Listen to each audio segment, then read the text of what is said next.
Hey guys, it's time to have some real talk here, and I'm gonna warn you that this video may very well trigger you, and it probably should. Now, that's because you've been told 3 lies about money that's making you broke. Now, I listened to these lies for 25 years of my life until I finally discovered the truth. Now, these lies sound so innocent that you don't even realize the impact they're having on your financial demise. Now, just understand this first. It is not your fault that you're broke. It is not your fault that you're struggling to keep the lights on in your house. It is not your fault that you are stressed every single day about money. Now, when I share with you what these 3 lies are, it's going to start the process of freeing you from your situation. Now, if you're brand new to my channel, guys, welcome aboard. My name is Pilar Newman. Now, if you're interested in growing your wealth, in making money, then definitely consider subscribing to my channel, and let's get started with these 3 money lies that you've been told. Now, money lie number 1 that you've been told is that you need to trade your valuable time for money. Now, you may have been taught by school teachers, by family members, that in order to be successful, you have to work hard, you have to go to a good school, and you have to get a good job. See, there's nothing wrong with doing any of that. As a matter of fact, I think it's super important for you to get an education and be a hard worker. But no one ever told you that there was a flaw in that formula. And that flaw is time. See, both you and I, and the richest person on this planet, we all have 24 hours available to us. But what you and I learned to do in our 24 hours was to get up early, go to work, and earn our money, get a paycheck. So if you're working 8 hours a day and you're earning $20 an hour, then you're earning $160 per day. Now, obviously, you can work more, get overtime money, you can get a second job to make more money, but at the end of the day, you still have 24 hours. So you can be the hardest worker working at your job, you're juggling 2 to 3 jobs, yet you're not seeing any progress. It's because there's only so many hours in a day for you to earn money. Now, what the more privileged people learn to do is they learned that you can leverage time in order to make more money. When you are able to leverage time, then you can make money whether you are working that day or not. And the way to do that is by having assets. Now, that can mean being invested in real estate. That can mean having a stock portfolio making money for you. That can mean being a silent partner in a business. Whatever is making money for you while you are not working is how you're able to leverage time to make more money. Now, I didn't know all of this stuff prior to being where I am today. I didn't know anything about stock investing. I didn't know about real estate. I didn't know any of this. As a matter of fact, I grew up in a low-income family, in a low-income household, where simply my parents were immigrant parents and they just worked hard for their money. So I mimicked what I saw, right? So you might be mimicking what is currently happening in your situation or what you learned growing up. Now, it wasn't until about 12 years ago or so when I was working my last job. So I was at my 9 to 5 getting paid $40,000 a year. But at that same time, I had a side hustle. While I was working, I had this little side hustle where I would send private label products to Amazon's warehouse, and Amazon's employees would ship out my products as they sold in my little Amazon store. So whether I was working that day or not in my Amazon business, Amazon's employees were hustling on my behalf, shipping out my orders and making money for me. And then it dawned on me, this is crazy. If I can make now more money per hour by selling on Amazon, then I don't need to be here at my 9 to 5 earning $40,000. I learned at that time that I can leverage things such as time, such as outsourcing and fulfillment centers and all sorts of stuff. I can leverage time in order to make more money.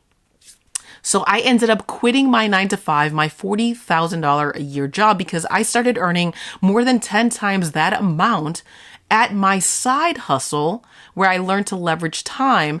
And that was only, I was only working at that time about 10 hours a week, and I was making about 10 times more money than at my 9 to 5. So essentially, you want to learn, how do you stop trading your time for money? How do you leverage time? Once you learn that, and you learn it through having assets, then you'll start really seeing progress in your financial situation. Money lie number 2 that you've been told is that you need to save money. Now, I don't know if you have family like me, but my mom and my grandma, God rest her soul, they would love to save and hide money all around the house. I'm talking about under the mattress, in between the mattress, in that nook in the wall, in the cookie jar. I really always thought there were cookies in that cookie jar. Well, they taught us from very early on that we need to save all our money. We need to hoard our money, save every single penny.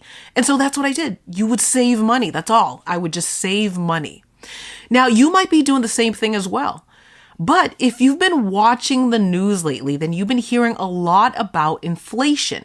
Now, that's when the prices of goods start to increase. Prices such as your bread, such as your milk, such as your meat, such as car sales. You've seen all of these prices increase. It's hurting your pocket, isn't it, right? That's inflation, right? The dollar that you have today can't buy as much as it bought yesterday. Now that hurts, right? So if you are following the traditional savings method that your family taught you, your mother or your grandmother, whoever taught you to save your money, then if you had saved $2,000 last year, that same $2,000 this year would be worth less in value because of inflation. Now, I'm not saying that you shouldn't save money. There is a caveat, okay? Now, I'm saying you shouldn't save money in the traditional manner that you were taught to do. If you were saving money in the traditional manner, then you're actually losing money.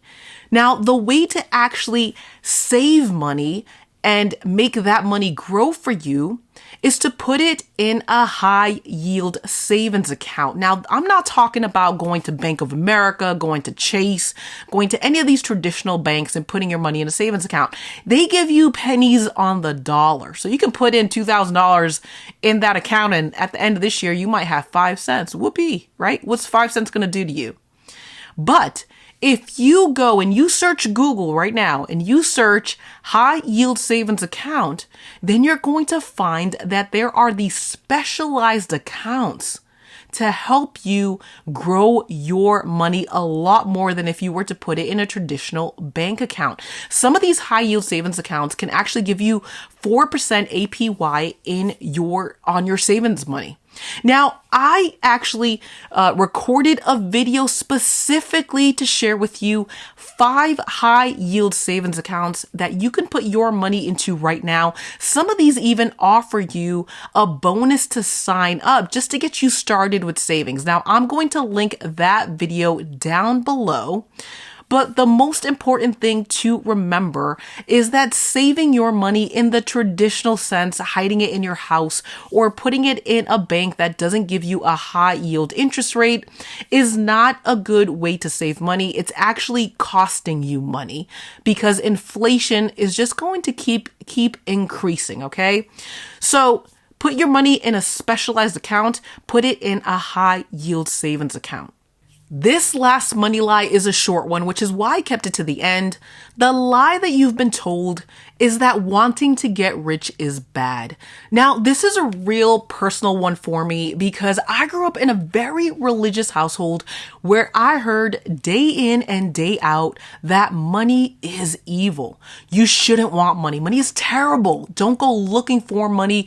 Money does bad things. It turns people into bad people. Now, what happens when you think money is bad? Well, it's very simple. It's the law of attraction. You start to repel money. Anytime money comes your way or there's an opportunity available to make money, you start repelling it because you can't see that opportunity, right? So this is not always that obvious to see. You can have money, but you might want to go to a store, spend it right away on a $500 Gucci belt because you want to get rid of that money. As soon as you have that money, you want to get it out of your hands. Money is evil. Money is evil. And so these aren't things that you might be able to see right now. What we learn in our childhood, you don't always see the effects of it on your own in adulthood. Other people can see it, but you yourself might not realize it. So you have to kind of wake yourself up to this. All right. Now, money is not evil. When you become rich, money simply amplifies the type of person that you are. So if you're a bad person, whether you're rich or whether you're poor, you're still going to be a bad person, right? Money is actually a tool that you could use to help more people. It's a tool that you can use to help yourself become financially stable. It's a tool that you can use to help your family become financially stable. Now, the more that you go searching for money, the more that money is going to come and find you. And the way that you do that is by increasing your financial literacy. So that's what you want to do. You want to go finding out, well, how can I make money? How can I increase my wealth? When you go looking for it, believe me, you will find money.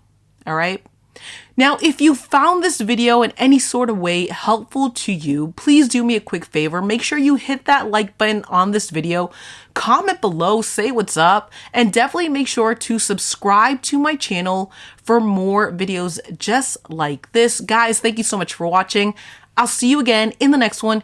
Take care. Bye-bye.